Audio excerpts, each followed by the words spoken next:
This episode reminded me of the Mandalorian template that we've come to expect, even more than all the previous ones. This really is like the Mandalorian, a job for a job kind of adventure that doesn't further the narrative greatly, but leaves something hanging for the future to build on. Hi fellow Disney Plus watchers, this is Thoughts After a Disney Plus Watch, where we review everything new Disney Plus coming out, and I'm glad you're watching. None of the chapters so far in this show are wasted filler. There's the word again, filler. I know what you're gonna say, but the show's not guilty of just stuffing some adventures in without purpose, and this episode proves it. While this is the one that's the job for a job episode, and that can be dismissed as filler at face value, but it actually sets up something that can be really huge in the future. Okay, I don't want to keep it a secret any longer. I'm sorry, this video will contain some spoilers from here on out for The Bad Batch episode 5. So if you're not catched up yet, this is your warning. I love the look and aesthetic of this episode. It's kinda in the same fashion as the previous one, the one where Fennec captured Omega, while this one is maybe even bigger in scale. The world felt rich, very lived in, but also very connected to the world of the prequels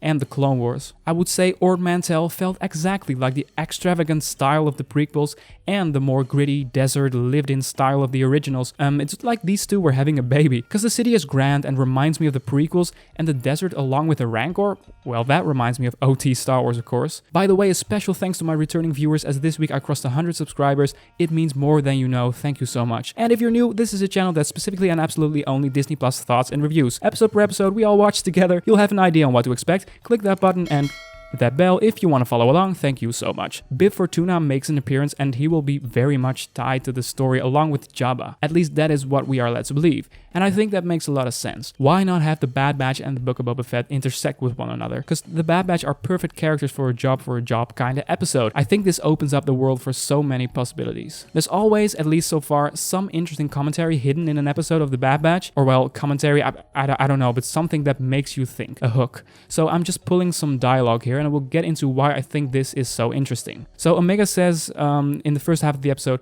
"What's a slave trader?" Tex says, "Someone who buys and sells people for credits. People can be sold. They don't have a choice. They're captives treated like property." That doesn't seem right. It's not, and we're gonna stop it from happening to that kid, as well as earn a decent amount of credits once the job is complete. Now, who's in for a nice philosophical debate in the comment section? If you earn money battling against slave traders, while still earning money on human trafficking is the sin, does that mean you're just as bad? Because you're participating in earning money on getting someone back a human. I know Muchi was being saved from oppressed people, but should you earn money doing this? Now, I know it later reveals itself to be a Rancor, but the crew didn't know that at the time, so we're talking about humans right now. Something interesting to think about. There was once again some nice humor and sweet moments sprinkled throughout this episode, and especially Omega is becoming such a cool character. I wasn't at all convinced she was gonna work when this show started, but I'm sold right now. Some of the best moments are built around her character, like her changing her clone trooper doll to a Bad Batcher, her finding out that the Trandoshan, Sid, is actually lying, revealing just how sensitive she is to these kinds of things. And that subtle high five with Wrecker was golden too. So many good moments that shows her being an active character. You know, I come across a lot of people who are making the comparison to Grogu in The Mandalorian, and justifiably so. There's a father-son, father-daughter dynamic going on in both shows, and both kids ought to be protected from mercenaries with particular interest that involves experimentation on living beings. Yeah, that's how deep the rabbit hole of comparison gets, but I digress. The reason Omega is so different is because she's such an active protagonist, making decisions so self-dependently, and she's teaching the members of the crew maybe even more than she learns from them. And oh my, I love that weapon. It's just so nerdy. It's so good. This is so good. Overall, really enjoyable. Ord Mantell is a great location which brings the original trilogy and prequel trilogy vibes together. Omega is becoming a great active protagonist. It leaves the door open for the Bad Batch to run into a lot of mercenaries, bounty hunters, and probably Sid again.